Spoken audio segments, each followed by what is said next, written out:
Welcome to Better Sex, where you get the information and inspiration to create and enjoy your best possible sex life.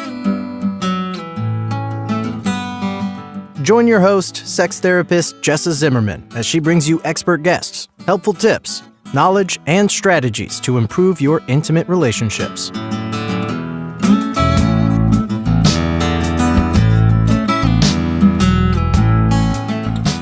And now, your host, Jessa Zimmerman.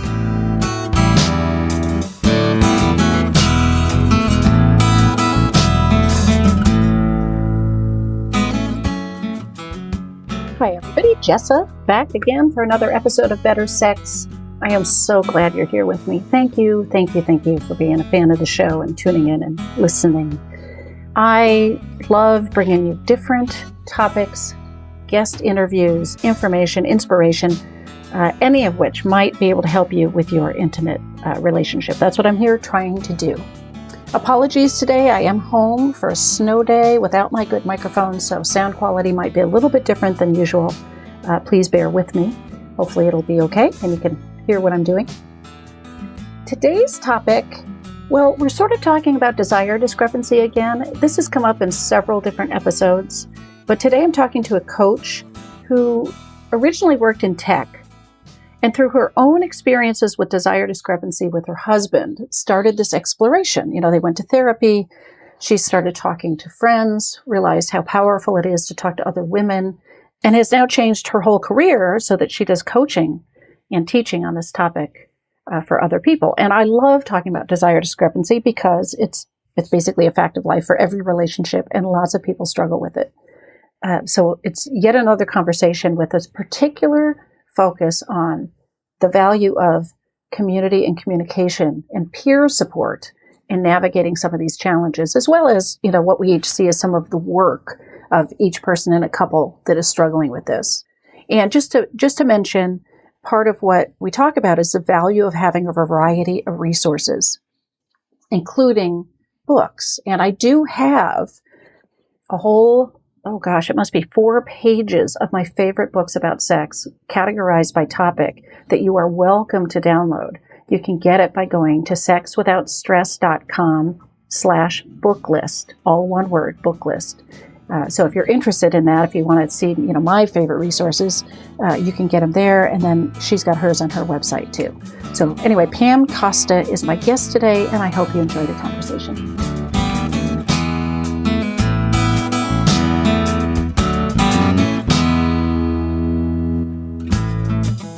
Pam, thanks so much for being with me today. You're welcome. Glad to be here. So tell me, tell us a little bit about you, and especially this transition that you had, which not everybody makes, right? A career in tech to speaking about sex. Right. Yeah, that's a kind of an odd career shift. A little bit. Yeah. I'll start with the personal stuff. So I've been married to my husband for almost 20 years now. Our anniversary's in May. I have an 11-year-old son, and we live in California. It's actually the personal stuff that got me into this professional shift. So actually met my husband in engineering school. We were engineers together out here in Silicon Valley, as you do. And then we actually had some struggles in our personal life together, specifically around sex, where he desired sex more than I did. And it was something that just kind of came up again and again in our relationship every 6 months, 12 months. And probably, 15 years into the relationship, one day we just sat down and said, you know, we should probably do something different than just having the same conversation over and over again. And we ended up seeing a sex therapist, which obviously, now that I'm in a different career, was a completely transformational experience and kind of launched change both in our personal life and my relationship to sexuality. And then also was just something I got so intensely curious about. Interesting. And then I shifted careers. Wow. So you went from the lower desire person to all of a sudden, like, this is so interesting, I'm going to switch my career focus. Yes. That's some good Absolutely. therapy. Yeah. I'm not one of those sex therapists who like has always had sex figured out in their life. That's not me. I definitely come from the other perspective and side of things for sure. Yeah.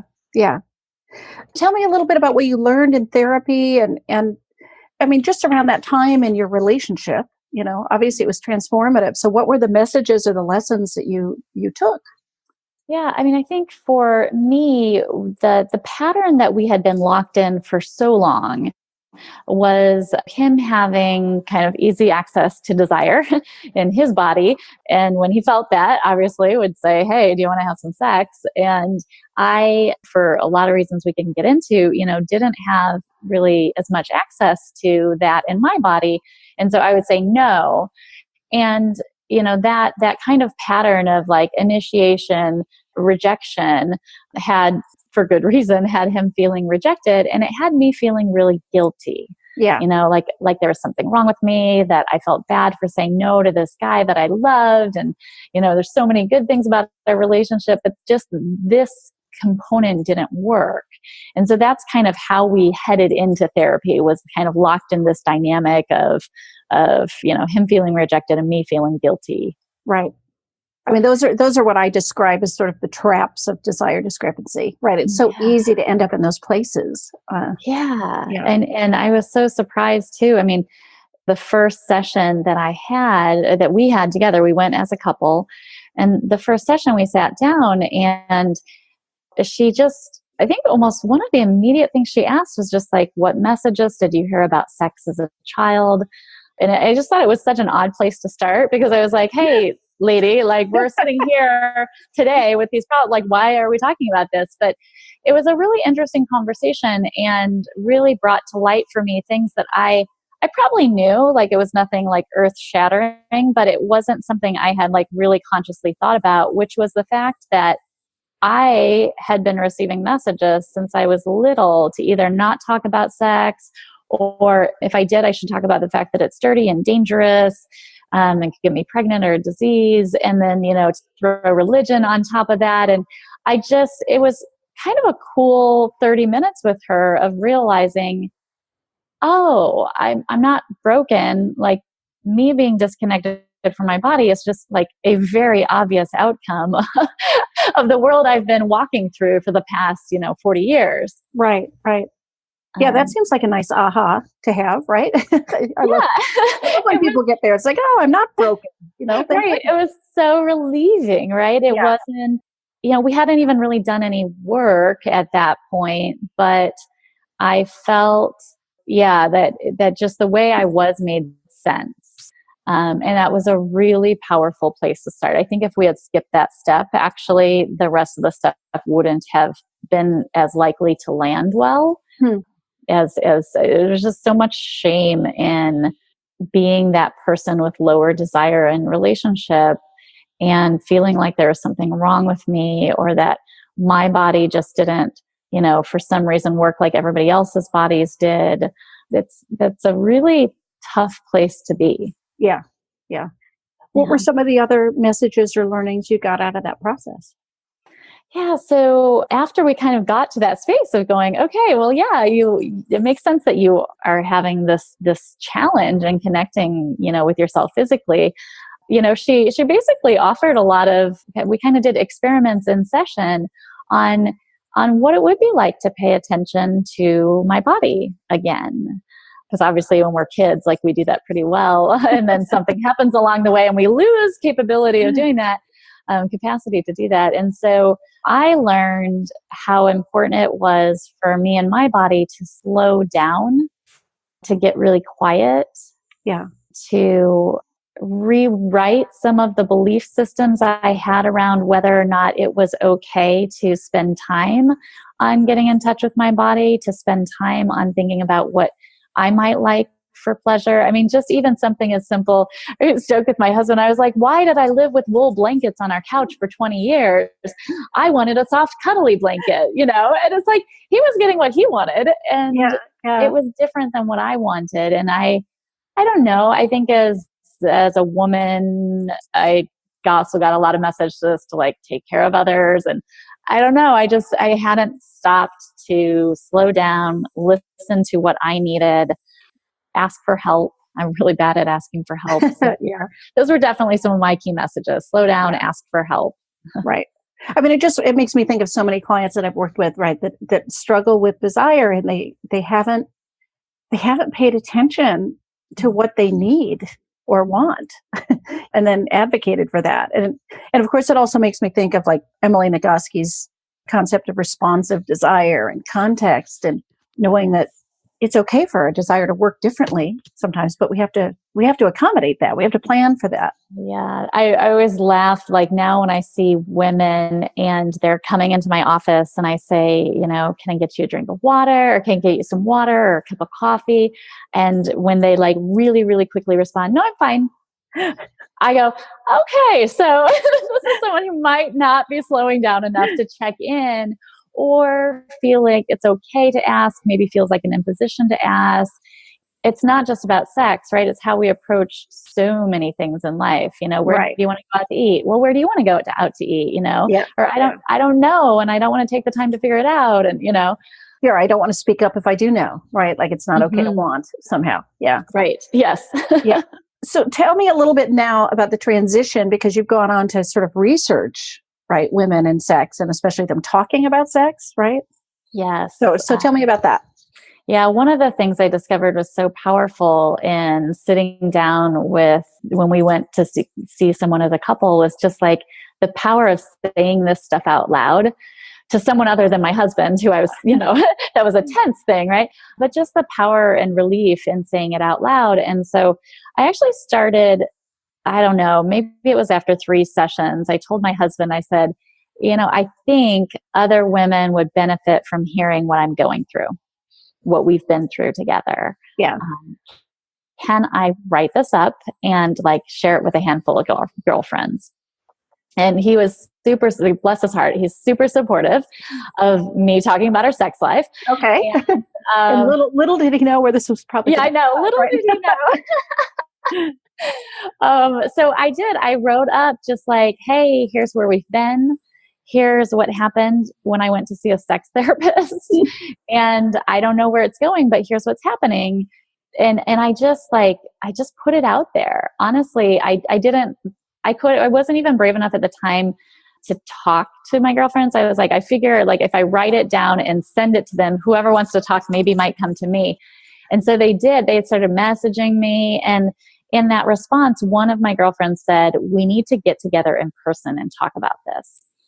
I'm still so grateful to her for this day, to this day for doing that, because we got together in a park just one Sunday afternoon and we started talking, and it was what I had experienced, I could suddenly see was true of other women, like talking about this, sharing, where we're not giving each other advice, but we're really just saying, here's my experience around this, and being met with a smile and a kind face.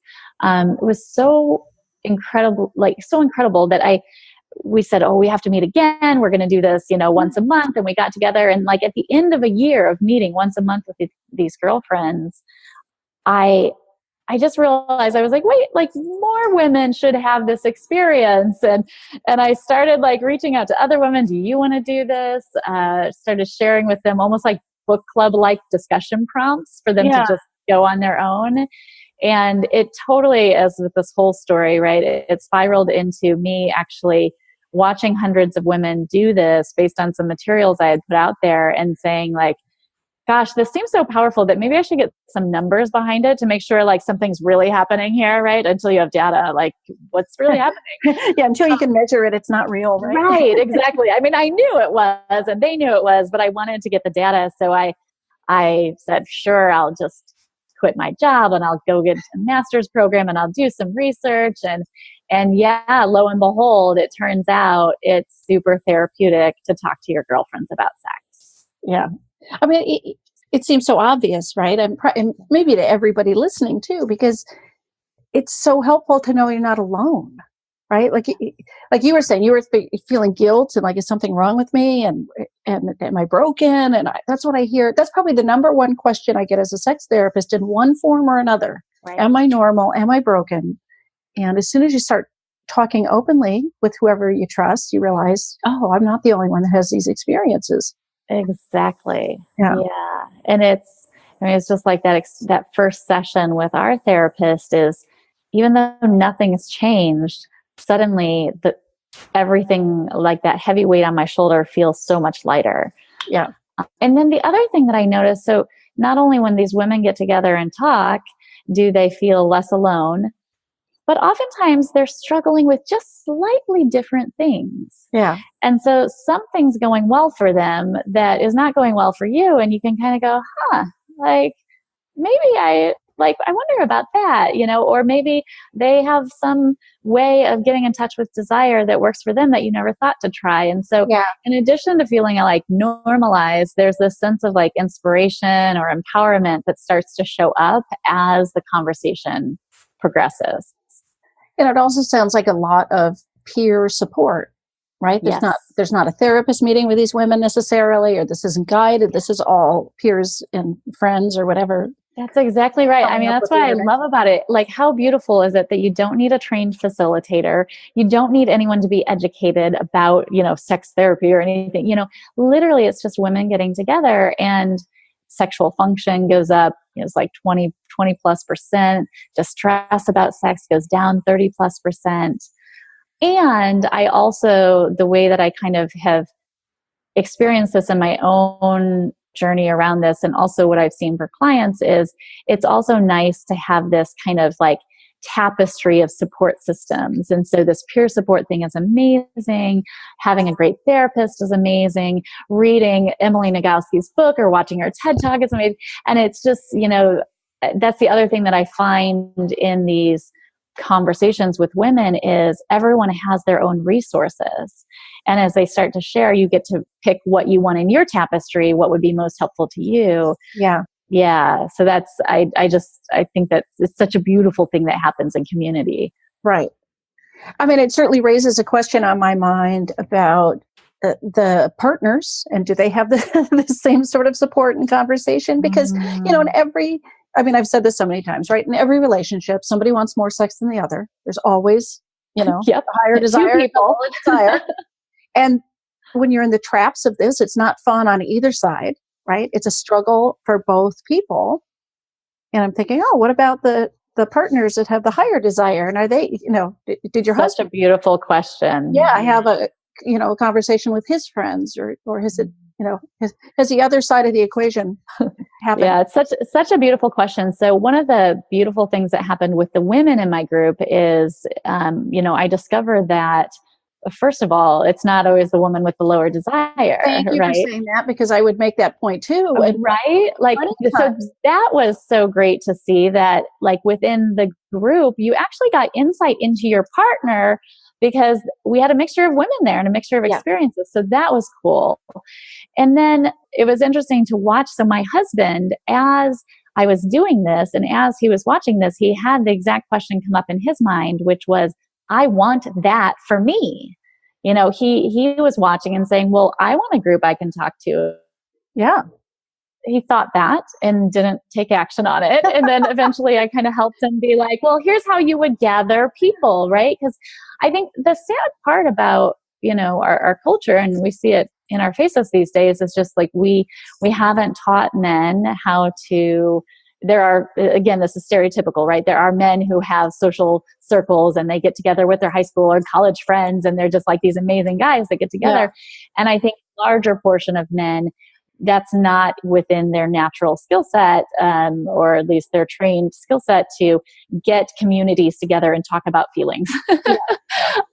So they do need it. Like, when I put these materials out for women, I have men write me that say, is there a circle in my area that I can join? And I say, yes, the one that you create. And then it goes silent.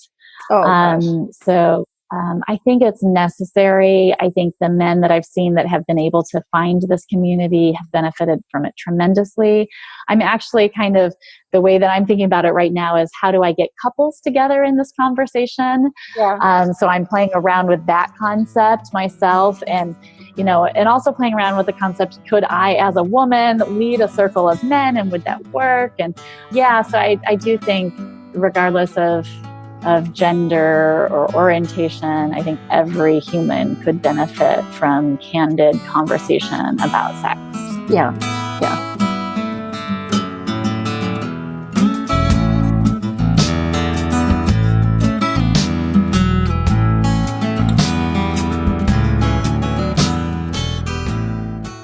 Hey, it's Jessa here, just taking a quick break in the show. So glad you're with me today. I want to invite you to be a part of the conversation. I run a free Facebook group called Sex, Intimacy, and Relationships. And I share articles and resources. I foster conversation and community. I'm there to answer questions if you post them. And I broadcast live, delivering information, ideas, inspiration that could help you with your sex life. I'd love to have you join me there. You can find a link at bettersexpodcast.com/community.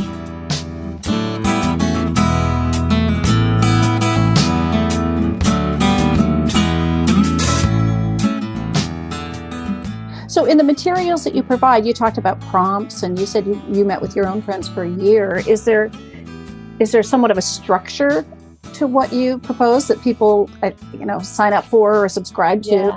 Volunteer? Yeah, it's a great. How does this work? Great question. So, what I found is kind of what I mentioned when I went to a therapist for the first time, was that one of the really critical conversations you have right off the bat is a discussion about social messages. First of all, it's nice because you don't have to talk about your sex life yet. Yeah, right. You're just going to talk about, what you heard. So it's a nice kind of easing into the conversation. And I always think, regardless of what talk I'm doing, what circle I'm, mom's group I'm visiting, what materials I'm putting out in the world, I always think that's a really lovely starting point. So I do think structurally that's a nice place to start.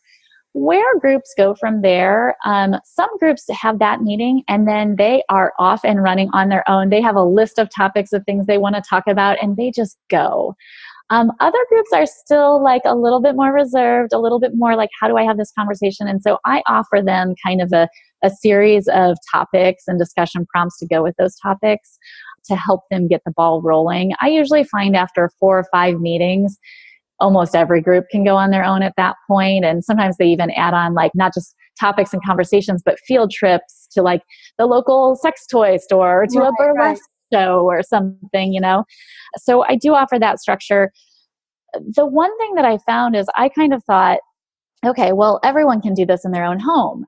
So I'll just put these materials out there. They're free. They're on my website and women can get them and they'll go host it in their home. And just like the men reaching out to me showed that there's a need for groups for men that maybe aren't ones that they create on their own.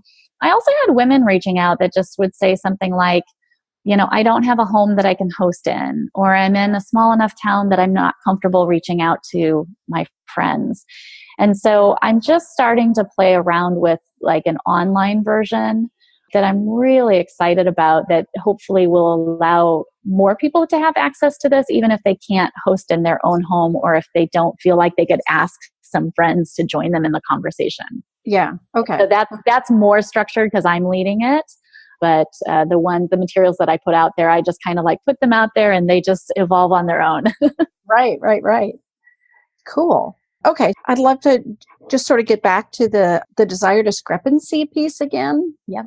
In terms of, because like you proposed the question, part of our discussion, how can the higher desire partner support their lower desire partner and vice versa? So when we're talking about navigating those traps or escaping those traps, in the way I think about it, what do you suggest? Yeah.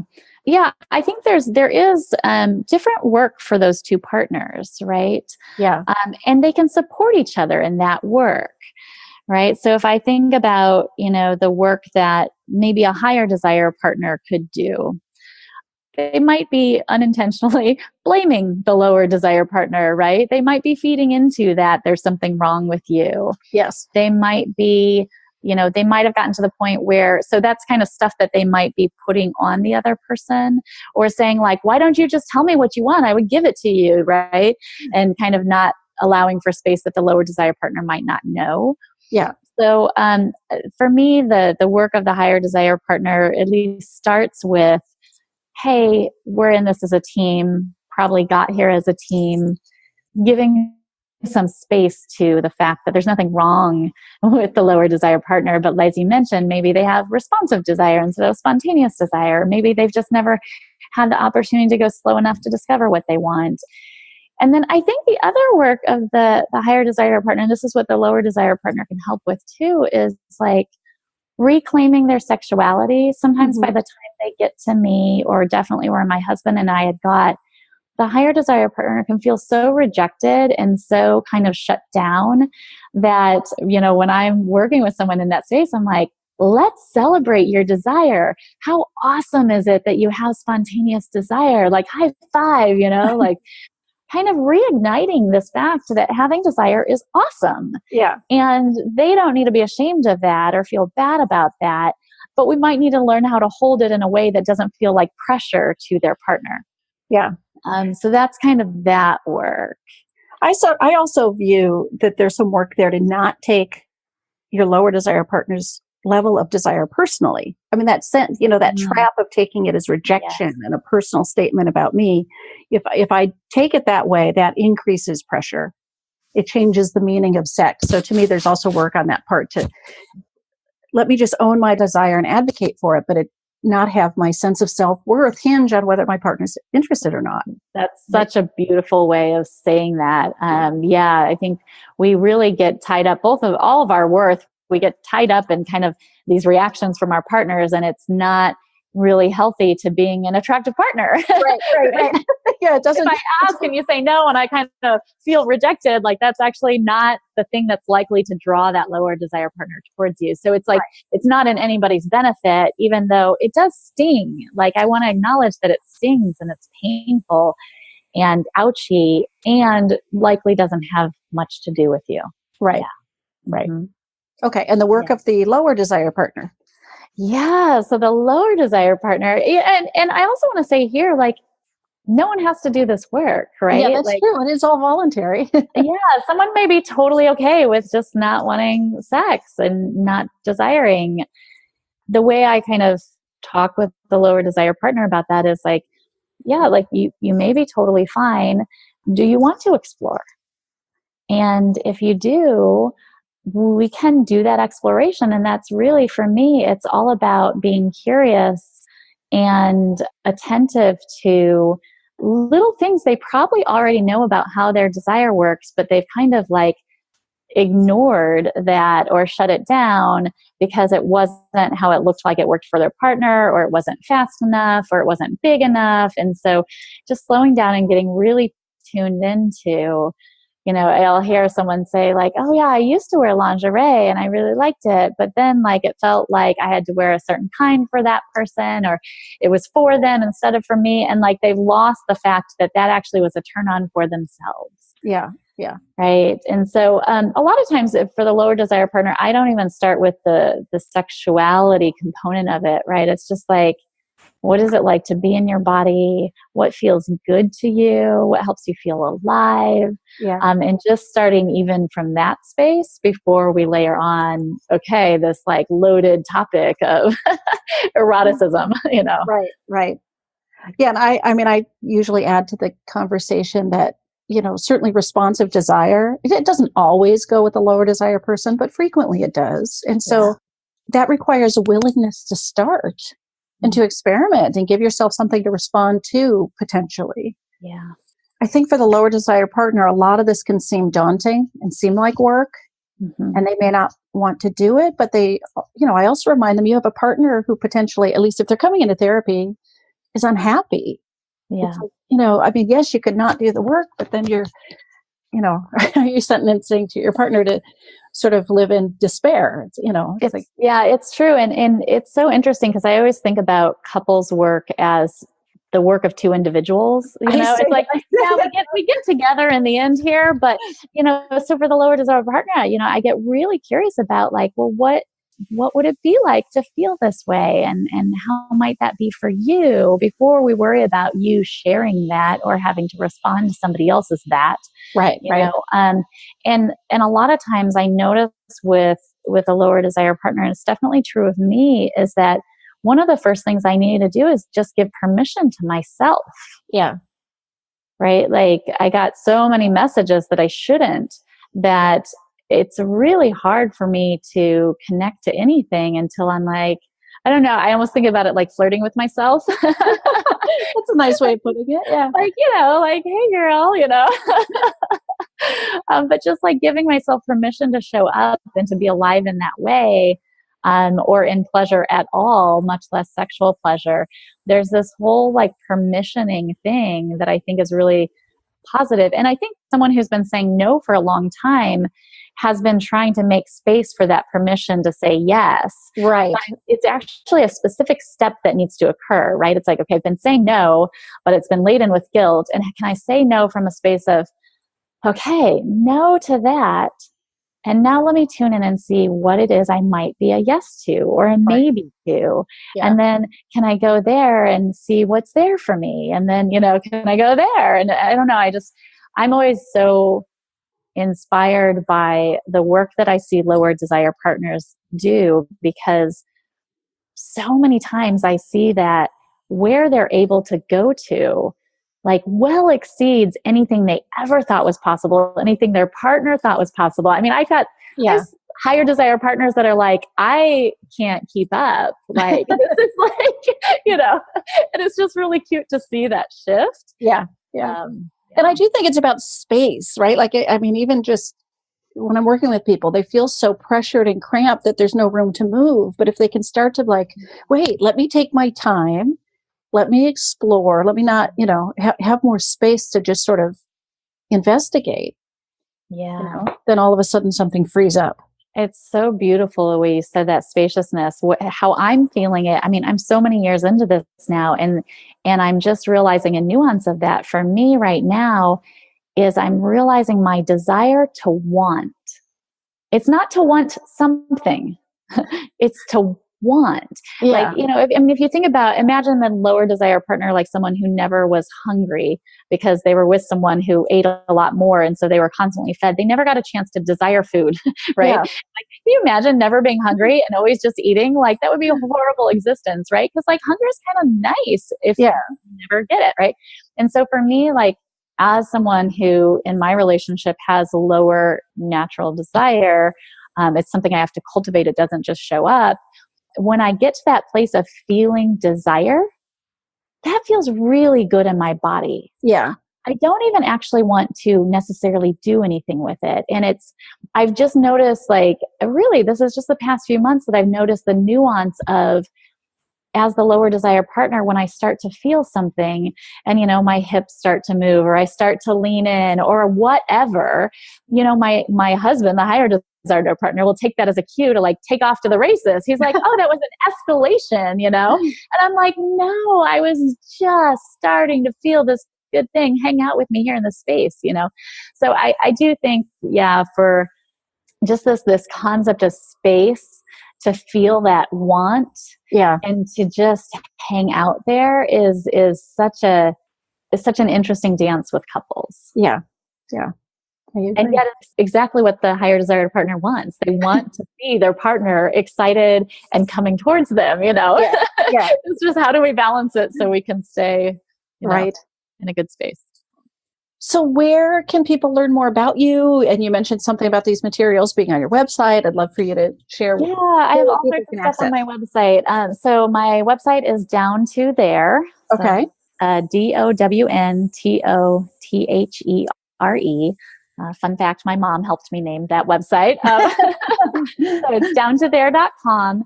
And I have a resources page that has all sorts of books about sexuality, kind of like by topic, that I've got from reaching out to great therapists like yourself and kind of checking their most favorite go-to resources. There's a tab there that's called Circles that has the materials that we talked about for women to start their own groups or to join my online group. I'm trying to think if there's anything else out there right now. Those are the key things. Yeah. Okay. Oh, and I write a blog. I write a blog about my experiences where I share stories that, everyone can read. It's all free. There's no advertising. It's just there for the world. Okay, cool. I will put the link on the show notes so people can get there and find all that. Great. Yeah. Thank you so much for talking to me. Thank you, Jess. It was so nice to meet you and have this conversation. Okay. Bye.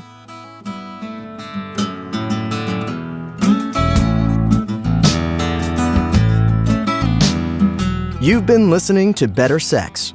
Please visit our website, bettersexpodcast.com, for show notes and additional episodes.